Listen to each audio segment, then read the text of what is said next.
Hi. This is a response to several videos. The most recent episode of Becoming YouTube, entitled Girls on YouTube, really becoming YouTube in general, as well as quite a few of the video responses that I've seen to the Girls on YouTube video. If you haven't seen those videos, I recommend you check them out. I'll put annotations or links or something. I'd just like to say as a brief disclaimer that I respect and admire all the parties that are mentioned, even if I'm criticising you. There is absolutely no offence meant. Okay, so this video is about creators and audiences.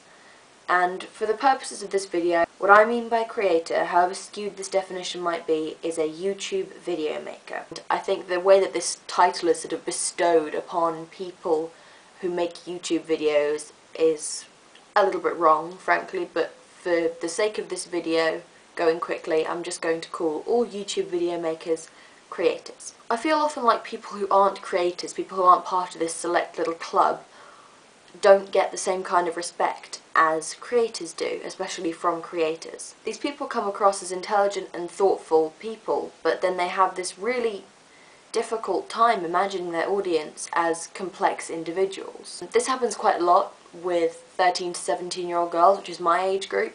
We get stereotyped as fangirls. How many times has it been said on this website that an audience is intelligent as the content that it's presented with?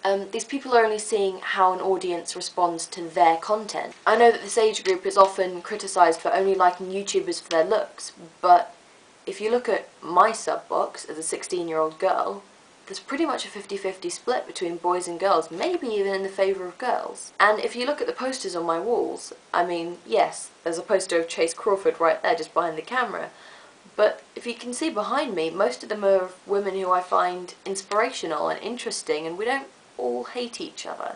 I think there's quite a lot of nostalgia among creators for a time when everyone was a creator on YouTube.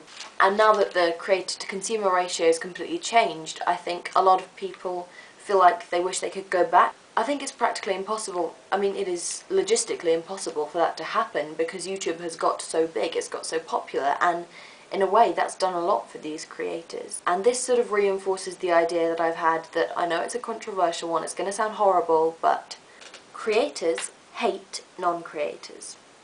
Okay? They hate audiences.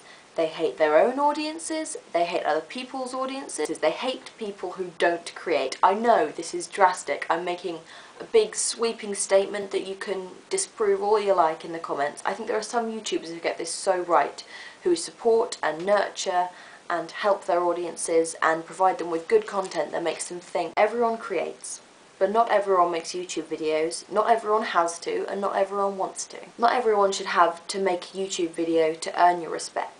In the same way as not everyone wants to create by making YouTube videos, not everyone wants to create by making sketch comedy. I think this kind of glorification of sketch comedy, like this is the greatest thing you can be doing on YouTube, be funny, is really quite restrictive. I mean, some people don't want to make sketch comedy. You shouldn't have to. But most of the Becoming YouTube interviewees have been sketch comedy vloggers. I mean, it's this very specific community who maybe aren't giving the most broad opinions that you can, which is like why I'm so glad that so many people have got on board and made video responses and left intelligent, interesting comments. Create what you want to create in whatever medium you want to create. You shouldn't have to post online proof of your creating, and it doesn't have to be through a particular medium. Another thing that I think is fantastic that's come out of the Girls on YouTube video is that practically every female YouTuber that I watch has made a video about there are girls on YouTube. There are. They're everywhere. I think the whole there are less girls on YouTube is just completely wrong, really. I'm subscribed to a ton of them. If you want to be subscribed to them, find them. That's all really. Thank you for your time. Bye.